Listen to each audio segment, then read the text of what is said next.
So this is a little weird, I'm not gonna lie. This is just a tad bit weird. Probably because I've never really done this before. Although I have seen this sometimes on YouTube, and I was like, you know what? Why not? And that is basically a follow-up review to the previous video I just did.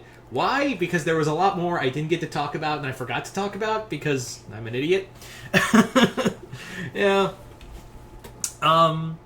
So, let's get down to the nitty-gritty. So, there was more stuff I wanted to talk about with Masters of the Universe, and it was just stuff I completely forgot. And it's also, like, some other stuff I think, or theorize where the show could be going. I know this is a very polarizing show. I'm aware of that. And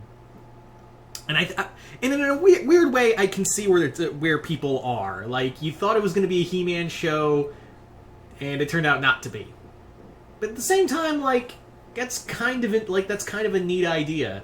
That we're having the main character, the one we're most known for, take the backseat and let Teela take over. Which, honestly, if there was gonna... Well, aside from Man-at-Arms, who else was it gonna be? I still think that this show has a lot of potential, but at the same time, like, I forgot to talk about, oh yeah, Kevin Smith sometimes misses the execution. Like, sometimes I completely forgot that sometimes he doesn't stick the landing. Now, maybe that can change because it's not just Smith, it is a writing team. And it's not just this, it's like there's been other shows that have really missed the landing as of late in animation. Voltron. Yeah, I'm not over that. I am not over how badly Voltron Legendary Defender ended. Like, it was just a complete... It was like watching... How best to describe the Voltron Legendary Defenders show going? It's like, oh no, stop, please, no more. I beg you. And by the end of it, you're just like, oh, thank God it's done. I hope that isn't the case here. I hope this is like a good ending, like Kipo and She-Ra. Even though, admittedly, I do think She-Ra does have a little faults here and there. It's not as egregious as Voltron, and at least it did stick the landing in some capacity. But to those everyone saying that Catra and Ador's relationship was a little toxic, I don't disagree with that. And there's better people to look online to explain that better than I am. I'm just an idiot, as I've mentioned multiple times in other videos. But anyway, so let's talk about some other stuff that I didn't get to talk about finally after 3 minutes. Anyway, so one of the major things I talked about that kind of like disappointed me in the show was the introduction of the new character, Teela's partner, God, I can't talk. Teela's partner, Andra. Andra has a lot of potential, but we didn't get to see it. Now, again, I did forgive that this was part 1, and hopefully, I think they said it's going to be a 3-part thing, like a 3-act show. So I think what the case is that Andra's going to have more character development as we go on. I do like the character, it's just that we don't get much with her. I still stand by that she's probably Clamp Champ's dad. Because, again, I have no doubt in my mind that Kevin Smith will want to put in some legacy characters in this show at some point. The other thing that bothered me about the character is that all this development goes on, and she's the one left in the backseat. Like, all the characters get all of... And again, I do see where that is. Like, we know those characters, and now we're getting more depth with them. That's really neat.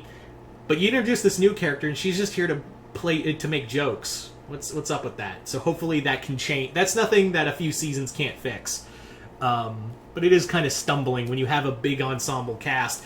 And to its discredit, that you do have quite a big cast. I mean, at the same time, Beastman doesn't get a lot either, other than he really, really wants to sleep with Evelyn. Like, oof. I already know the Beauty and the Beast shippers are like, I'm making the fan art now, guys! I can't argue with that. I can't condemn them. I as a Stormhawks fan who ships Repton and Starling, I I can't condemn that. I can't condemn them. Anyway, but yeah, Beastman is the other character that doesn't really get a lot. I mean, Roboto gets more than Beast. So Beastman and Andra are the only two that really.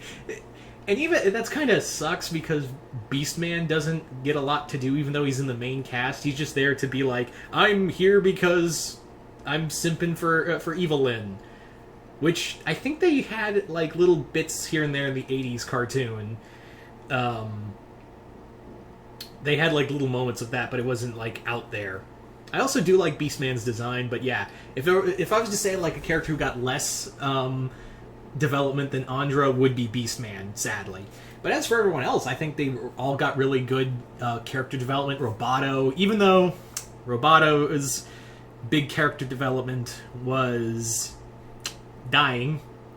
Yeah, when Roboto died, I was like the moment they telegraphed it, like my heart can do this, I was like, oh, you're gonna die, aren't you? Like, I think we all saw that coming when he brought up his, like, reactor. I was like, oh, I know where this is going.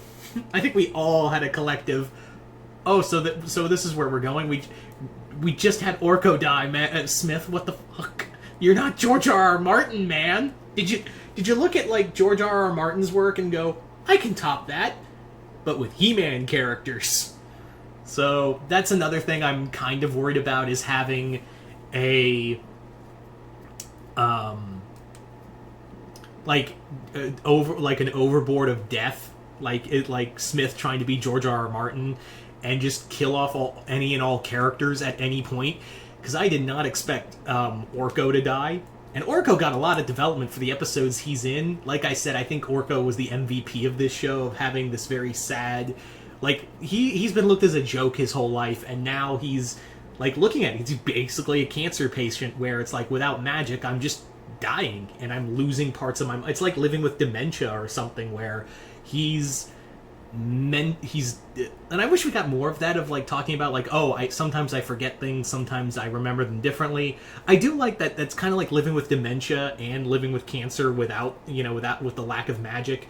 But that's really sad. That's really sad for Orko. And talking about his real name was Oracle, and God, it just pulls at your heartstrings every time. And then right after Orko, we lose Roboto. But again, we might not lose Orko because he might still be down in the underworld with Scareglow. Because we do see like it's maybe a binding spell, so maybe he's bound to Scarecrow. I keep trying to say Scarecrow, even though that's not his name. To Scareglow. And hey, more Tony Todd would be all the more, awesome. It does make me also wonder, where are the other Masters of the Universe? We saw Roboto, we saw Man-at-Arms, we saw Teela. Of course, Teela's the main character. But at the same time, I do have to wonder, where the hell are the other Masters? Where's Mekaneck? Where's, Man-Ram? Where's all the other ones, like Stratos and all of them? Where did they all go? Because we find out that Orko was removed from the castle, so it does make me wonder, did Randor, in a moment of just pure grief and insanity, impossible insanity, just kick everyone out of the... did he kick everyone out? Did he just disband the Masters of the Universe, and that's where we're going to go for part 2, is like reuniting all the Masters in the Universe, and they're all just kind of broken and worn out? It does make me wonder if that's the case, if that the Masters of the Universe are disbanded, and kind of like the Evil Warriors, where they're all kind of doing their own thing. And also, regarding Triclops and Trapjaw, it really does, like, I really do think that we're not going to see, to quote Godfather, oh, Triclops, you ain't going to see him no more. Because I'm pretty sure now that Skeletor's back, the first thing he's going to do is get his home back, and Triclops is going to get... He's probably going to lose some parts other than his eye. I have no doubt about that. Starscream will attack... Like, I want to see a meme now of, like, that meme of, like, and it's with Triclops, and he's like, no, I was the leader! I had power! And Starscream's looking at him going, first time? That's literally the first thing that came to mind when I saw Triclops in power, and I'm like, yeah, you're gonna get Starscreamed so hard very soon. And yeah, Skeletor having the sword. I have a feeling that having the that Skeletor having the sword of Grayskull is probably in tune with, although it is a way different design than he had in the He-Man Thundercats crossover. But I do have a feeling that maybe maybe Smith got the idea to have like, oh, I can have Skeletor have the sword, but he'll be a lot different. Because, admittedly, when he got the Sword of Grayskull, when Skeletor got the Sword of Grayskull in the Thundercats crossover, he just got more muscular and had the He-Man symbol, like the He-Man chest plate, and that was really it. So here it's like, I'm glad there's a variation to that. So I do think that's pretty cool. It does make me wonder of, like, now that he's brought magic back, he's obviously corrupted it, so now I'm wondering, how twisted are things going to really look? In a post-Skeletor magic world. And I'm also wondering where we're going to go with Evil-Lyn, because she does instantly go back to Skeletor right after that. And it does give me some vibes of, like, Joker and Harley, where no matter how bad Joker is, Harley comes back to him. So, and again, a guy who runs a podcast called Fat Man on Batman probably has some Batman vibes, I'm just saying. So, there's also the chance that Evil-Lyn might take the, redemption route, kind of like how Zuko went full Fire Nation for a second in Season 2 and then bounced back. So there could be that too. Or she could be like, I'm going to betray Skeletor and be the endgame villain. Because they do kind of hint at a few times where Evil-Lyn mentions several times where it's like, I could have just taken over. Even Merman says, we could have, Evil-Lyn, if you and I had just teamed up, we could have ruled. But no, you just simp for Skeletor so hard. So now Triclops is some weird cult.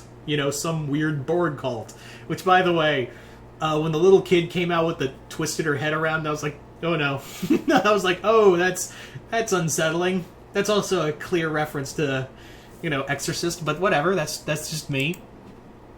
But yeah, I do worry, like, 'cause again, here's the other thing that bothered me throughout the show, is that we all know that the Sorceress is Teela's mother. We've known that for, like, every incarnation. But the problem is Teela never knows, and every time someone tries to bring up a secret about, that origin, it's like the secret we all know, and they're trying to build it up as like, oh, people are going to make so many theory videos about, the connection between the Sorceress and Teela and all that. I'm like, no, we know this. We know the Sorceress is Teela's mother. We've been aware of that since the 80s. She don't know. So it's like a secret we're all in on, and I don't like how Kevin Smith brought that into attention. It's like, oh, it's going to be a big reveal. I'm like, no, it's not, dude. No, it's not, Smith. No, it's not. So that was my problem. That was another problem I didn't get to talk about. I completely forgot to talk about in my review. So that was kind of the problem. Yeah, I totally forgot to mention that. It was like, that was my problem. It was like, you're building it up as a big reveal for season 2 or 3. But we know this. We know. We know that secret, dude.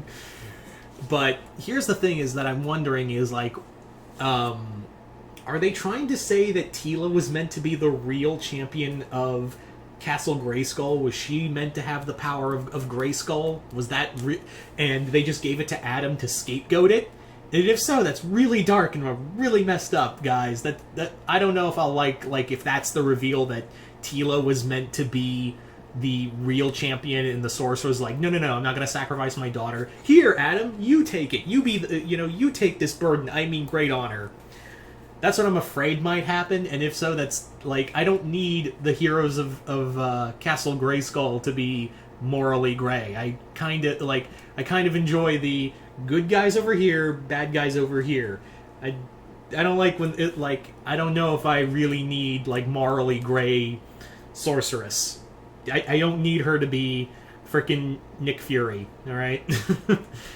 Although it is very obvious that we are building to Teela being the new champion of Castle Grayskull and Eternia. We are building that up to that.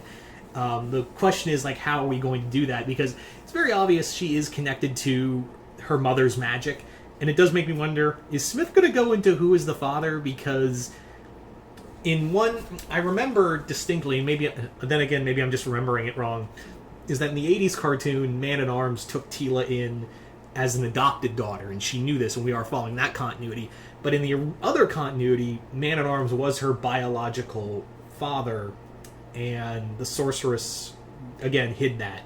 But yeah, this does make me wonder, since this was supposed to be a sequel to the 80s cartoon, does make me wonder if they're going to reveal, since Duncan isn't her biological father, like, who is the biological father? And watch it be, like, they can't use Hordak, so... Knowing Smith, he'll be like, oh, no, it's going to be Randor the whole time. Because, again, one thing I didn't talk about in my other review was that Smith does kind of play with that sometimes, of just having it be like, okay, it's not egregious as egregious as some writers, but sometimes I just go like, okay, Kevin, that's enough. That's enough. Anyway. But, yeah, all in all, I still love this show. I don't understand why people are mad that we're having a female lead. I get that you were kind of... The trailers did manipulate you into thinking this was going to be a straight He-Man show. I get that. Even if I was a little... I felt like... I feel a little cheated, but at the same time, I'm like... It's the most interesting thing I've seen with He-Man since the 2000s, so... And it's the most He-Man thing we've had in a while. Well, aside from She-Ra, of course, but... I'm talking He-Man specifically. So it was kind of nice to even have something a little different, and to have it there. Again, I sympathize if you thought this was going to be a He-Man show, and were proven dreadfully wrong. But yeah, where was I going with this? Oh, right. Sorry. Yeah, I just, I enjoy it. But then again, I do play devil's advocate that this could suck. Like, again, Smith is sometimes known in his writing to not stick the landing. But for the opener, really good. Hopefully he can carry that momentum all the way to the end. I know other shows that kind of lost momentum on animated shows that were on Netflix and lost momentum towards the end. I don't want it to be happening here. I'm also hoping, since next week will be Transformers Kingdom, that they will stick the landing in that, because Earthfall was... I went back and watched Earthfall in preparation for Kingdom and went, man, this is really bad. This is really bad. And I like the first the first one good, second one not so good, third one, hopefully it will override the nostalgia points and be like an actual story. Anyway, I'm just rambling at this point. Anyway, so once again, hope you all enjoyed this review. And once again, I'm Mr. Multiverse. I'll see you next time in the Multiverse.